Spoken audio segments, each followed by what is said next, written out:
नमस्कार, city post live में आपका स्वागत है। मैं हूं अनुराग। उपेंद्र कुशवाहा की बात करते हैं। जी हाँ, जेडीयू के संसदीय बोर्ड के अध्यक्ष जो अध्यक्ष पद की रेस में थे और अध्यक्ष नहीं बनने के बाद उन्होंने एक बड़ा बयान दे दिया था पीएम मटेरियल पर।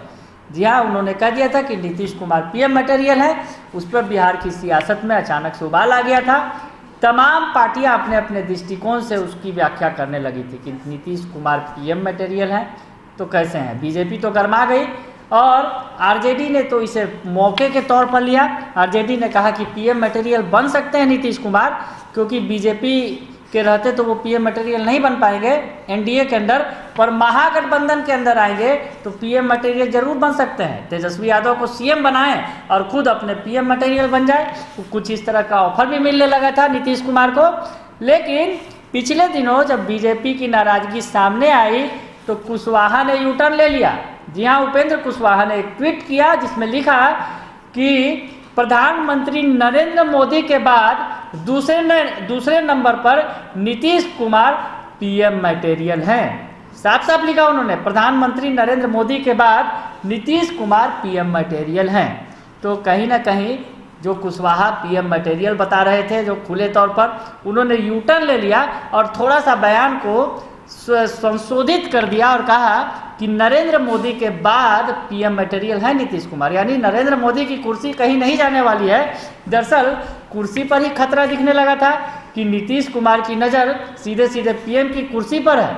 तो इस तरह की बातें हुई थी पिछले दिनों सियासत में। लेकिन एक बार फिर उपेंद्र कुशवाहा जो यात्रा पर हैं, लगातार यात्रा कर रहे हैं बिहार की, और जिस तरह से संसदीय बोर्ड की कमान संभालने के बाद से वो लगातार यात्रा पर निकले हैं।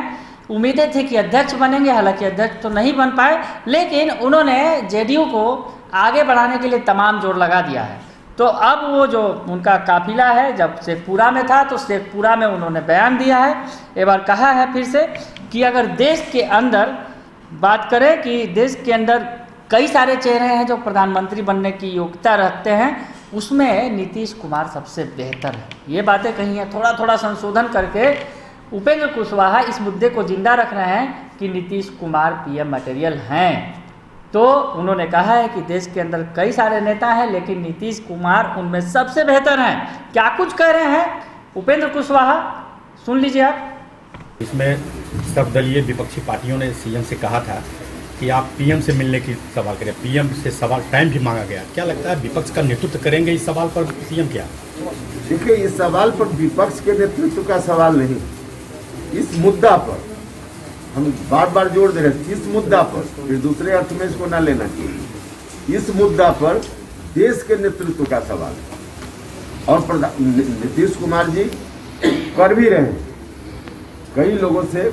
और विपक्ष में तो जितने बिहार के विपक्ष के लोग हैं और पक्ष के भी लोग, सबका मुद्दा है। जब इसमें आरजेडी का हो, जेडीयू का हो, भारतीय जनता पार्टी का, क्योंकि विधानमंडल दल से जो प्रस्ताव पारित करके पहले भेजा गया, जिसमें बात कही गई कि केंद्र सरकार जातीय गणना कराए, उस प्रस्ताव को सर्वसम्मत पारित किया था विधानमंडल दल ने। उसमें सभी पार्टी के लोग थे, इंक्लूडिंग भारतीय जनता पार्टी।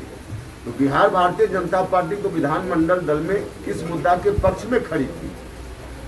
तो यह मुद्दा कोई पक्ष विपक्ष का नहीं है, देश का मुद्दा है, गरीबों का मुद्दा है। जब तक जातीय जनगणना नहीं होगी तब तक केंद्र की सरकार हो, राज्य की सरकार हो, गरीबों के लिए योजना सही ढंग से नहीं बना पाए। भाजपा कई मंत्रियों का बयान है कि समाज में तनाव फैलेगा अगर ये जातीय गणना होती है। भैया, जातीय जनगणना से जो लोग कहते हैं कि तनाव फैलेगा, तो धार्मिक गणना तो हो रही है।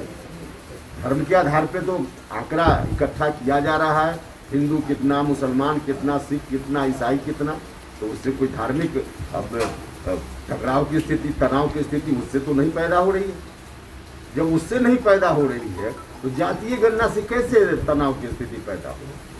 समाज में कौन जात की कितनी संख्या है, यह जानने में क्या बुराई है? और नहीं, यह जब तक जाना जाएगा, देखिए कोई भी समाज का समूह है, चाहे सामान्य जात के लोग हों, ओबीसी के लोग हों, एससी हों, एसटी हों, इसमें भी जो लाभ सरकारों के द्वारा समय समय पर देने की योजना बनी है, इन योजनाओं का लाभ इस समाज के भी जो संपन्न तबका, उसमें भी अलग अलग वर्ग हो गए, तो जो संपन्न वर्ग हो गया है उसमें उसको ज्यादा लाभ मिल रहा है।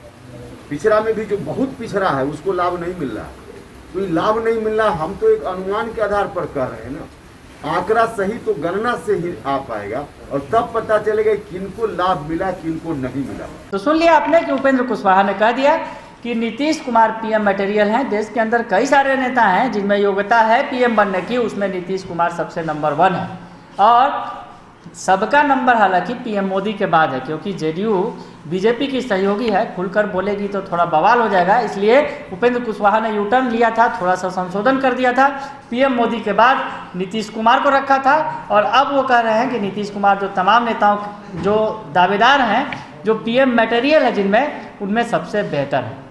तो बने रहिए सिटी पोस्ट लाइव के साथ, तमाम खबरों से आपको अपडेट रखेंगे। फिलहाल के लिए इतना ही, धन्यवाद।